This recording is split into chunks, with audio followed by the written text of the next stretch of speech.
La direction de la santé publique de la capitale nationale met fin à son enquête liée à la SLA dans la MRC de Charlevoix-Est. Ils ont donné beaucoup d'informations, mais il n'y a pas vraiment de réponse à nos questions. Bien, je pense que l'étude apporte quand même certaines réponses. On comprend que c'est pas toutes les réponses qu'on aurait souhaitées. Nous aussi, on aurait voulu pouvoir trouver une cause. Et pourquoi cette enquête? Pourquoi je t'en parle? C'est que le bureau d'enquête de Québécois avait révélé en septembre dernier une proportion de cas de SLA plus élevée dans la MRC de Charlevoix-Est qu'ailleurs dans la province. Et évidemment, des facteurs revenaient parmi ces cas-là. Maintenant, il n'y a pas un écart si marqué avec le reste du Québec qui justifierait de s'inquiéter ou de dire qu'il y a une zone particulièrement à risque pour les gens.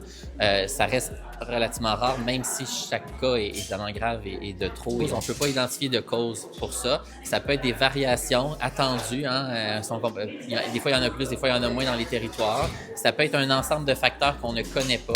L'espoir est surtout sur la recherche. C'est le rôle de la recherche de se poursuivre, de continuer de tester des hypothèses. Quand il y a une situation particulière dans un endroit, ça peut parfois générer des hypothèses, mais ça ne vient pas la démontrer.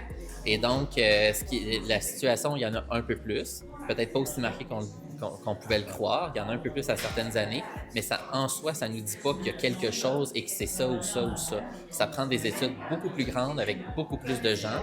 Il y en a en cours, il y en aura d'autres pour identifier des causes. Et pour l'occasion, eh bien, la direction de la santé publique a également rencontré les proches ou les personnes directement touchées par la maladie. Et disons que les réactions étaient plutôt mitigées à la suite de la présentation des conclusions. On en a encore pour des années, et puis ça va prendre des suivis, puis je pense que la population va avoir qu'à se tienne à continuer à donner les informations aux chercheurs, à tout. J'étais déçu parce que on s'attendait plus que ça, mais je comprends la situation, qu'ils ne peuvent pas faire un miracle de trouver une cause en particulier quand tu as, exemple, 400-500 produits nocifs.